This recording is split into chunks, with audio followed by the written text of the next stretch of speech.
Hi, I'm ASHLEE MARIE, and today I'm going to teach you how I made this Doctor Strange cake.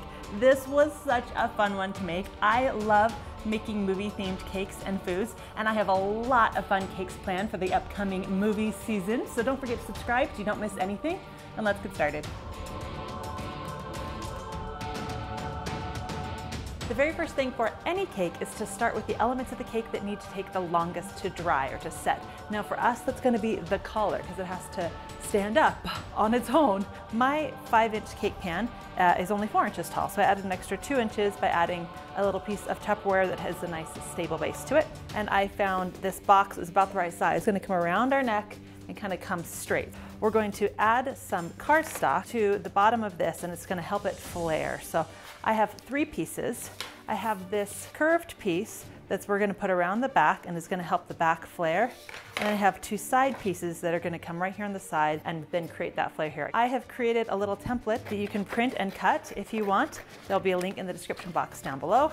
So now that's put together and we're going to wrap it around. To tape anything that's kind of sticking out down. I've rolled out some red fondant gun paste mixture. You don't want to go too much thicker, it'll take too long to dry, and too much thinner and it will be too weak. You can take our template and set it down and then just kind of rock it back and forth, give us a little bit of a guide of where we're going to cut everything.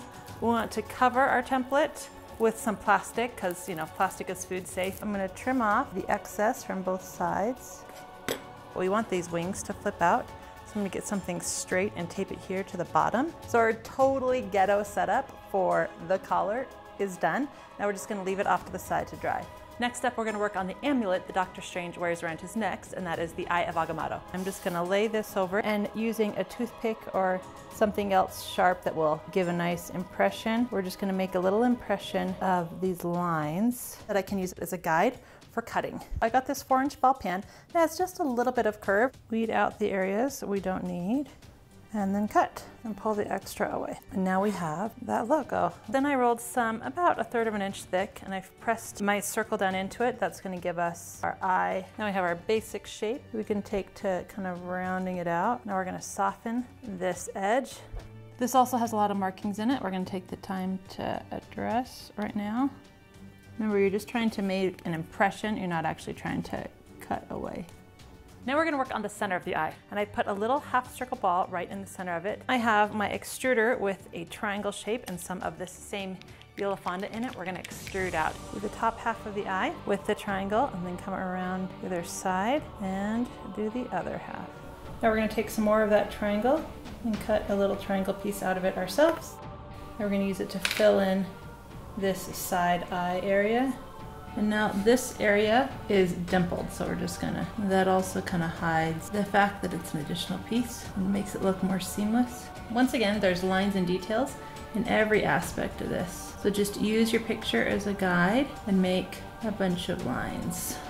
And next, we're going to create the little wings around his cape. And just like before, we're going to use this image, as fuzzy as it may be, to create our impression.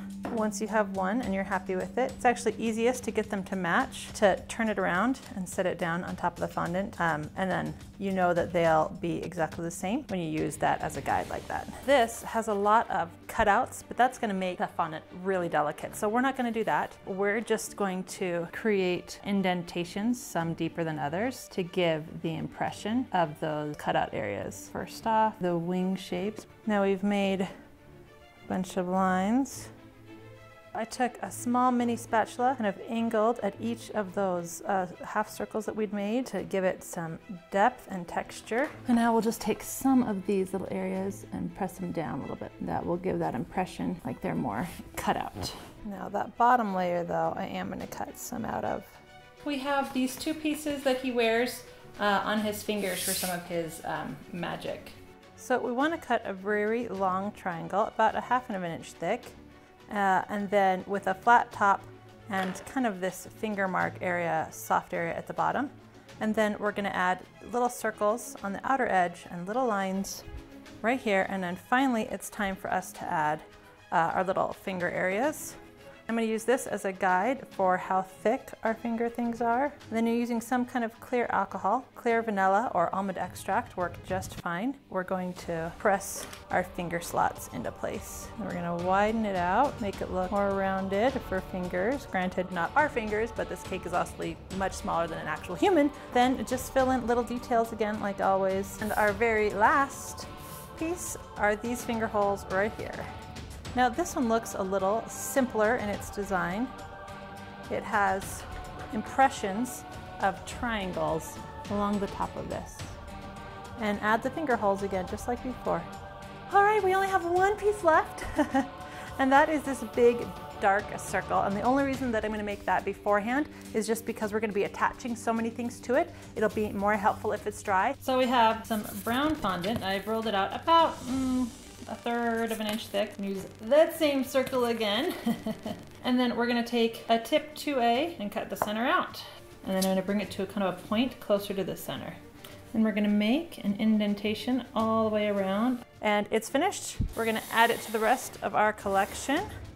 This is everything that we have drying, including, of course, our collar. Now it's time to get started on the cake. Now, you can just do a simple cake, no big deal, but if you want to do something fun, I'm going to show you what I'm doing with my cake, and that is to make a black and red checkerboard pattern on the inside of the cake that's similar to the inside of the Cloak of Levitation. So I have a black chocolate cake here, and I've already leveled all the cakes the same height. Now, the important part of a checkerboard cake is that the layers, each layer needs to be exactly the same height. Like there is no variation here.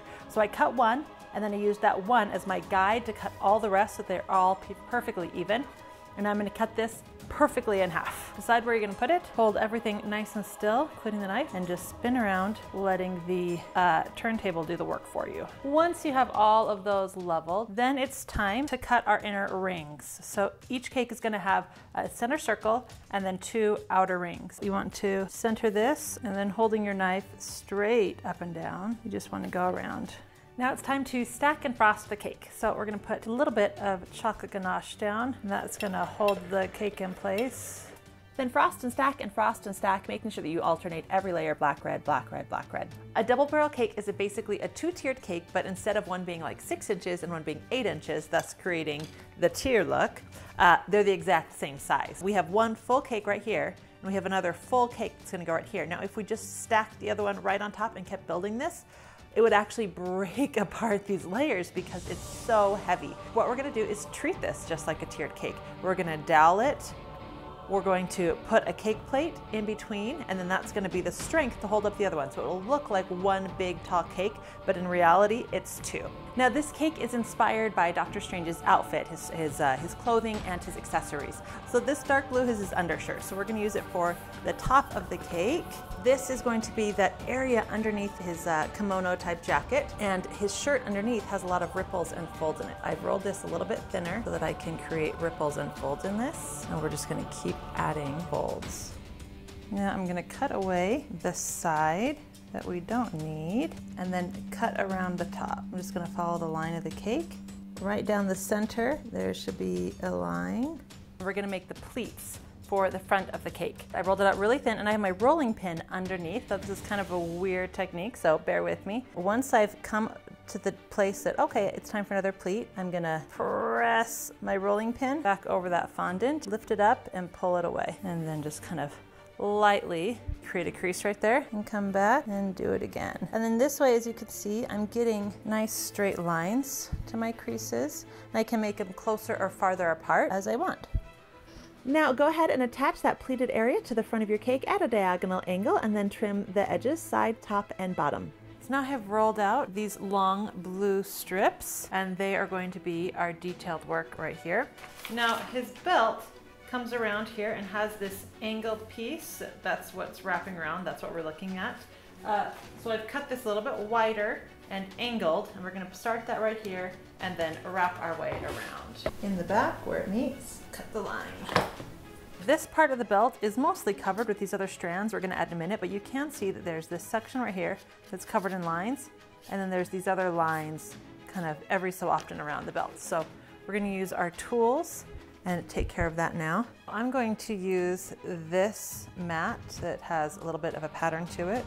And I'm going to use this to kind of try to get that braided belt look. It's not perfect, but it's better than nothing. All right, and then we're gonna cut this into a couple different strips. There's also this one other belt that's kind of brownish blue that goes underneath it all. Now, I don't have another impression mat that will be very useful. They're all bricks or rocks, so I'm actually just gonna use the same one, but the back side of it, I'm gonna go at an angle. So this is gonna start right about here, come underneath where our circle's gonna be, and it comes down and around. Before I attach our circle, I'm gonna do the top belt. It comes across here. I've cut all of this fringe for this piece that's going to hang right here. Also, at the bottom of the fringe and along the belt, there's little metallic brown clasps. So I'm going to cut one to go right here across where the fringe is going. Using some clear alcohol, we're going to attach the tassel directly to the cake stand so it kind of droops off, and with the help of toothpicks, we're going to attach that brown circle that we dried earlier. Roll out some of that brown fondant and cut it into thin, smooth strips and place it all over the belt, anywhere where those brown metallic clasps are. Now I'm going to use my clay extruder. We're going to create the strands that are going to wrap around our circle right here. I have some gold powder. I'm going to add a couple drops of some of this clear alcohol to it and turn it into a paint. And I'm going to paint everything that we want gold now. This is an 8-inch cake pan, the same size as the cake. We're gonna put this on there, and now we've kind of created this nice flat surface with a rounded back. And we're gonna put our eye down, and then put the outside of our eye around that. I'm gonna cut away the excess. Now we're going to add the cake. So I've rolled out this huge sheet of red gum paste fondant mixture. I've added some of the clear vanilla or spirits onto the top to help hold it into place. Right here, the cape comes down. It actually comes up and goes over his shoulder. And on this side, it kind of comes down. I'm gonna create little ripples in the cape using some paper towels. This cape has kind of a life of its own, has its own personality, so I wanna kind of give it some body. We had a little bit of a rip as we were attaching this, so I'm gonna take a strip and I'm gonna add it right here along, make it look a little decorative. Just gonna do some, a little bit of an indentation diagonally, and then I'm gonna go the other way and make this look like a decorative edge. I also extruded these really thin strands and made a braid and put it around this piece right here, and it's going to go over here on his belt. With the help of some clear alcohol and some toothpicks, we're now going to attach all the items that we previously dried. Make sure your toothpicks aren't so long that they're going to end up going through the pieces. I have some copper powder. I'm mixing it with a little bit of the clear alcohol. This cage broke so many times, ended up having to make it again much thicker with wire going throughout it. Now, with a little bit of patience and some needle nose pliers, we're going to take all those wires and press them into the cake. And then once it's in place, go ahead and paint it gold. And the eye of Agamotto is done. Just add a tube of red and black for the necklace. And now it's time for the collar. Carefully pull it away from your template and set it right on top of the cake. Oh, it looks amazing! Cut away the red fondant. And it's finished! It turned out amazing. I'm so thrilled with how it came together. This thing came out just as I sketched out and envisioned. I am seriously so thrilled with this cake.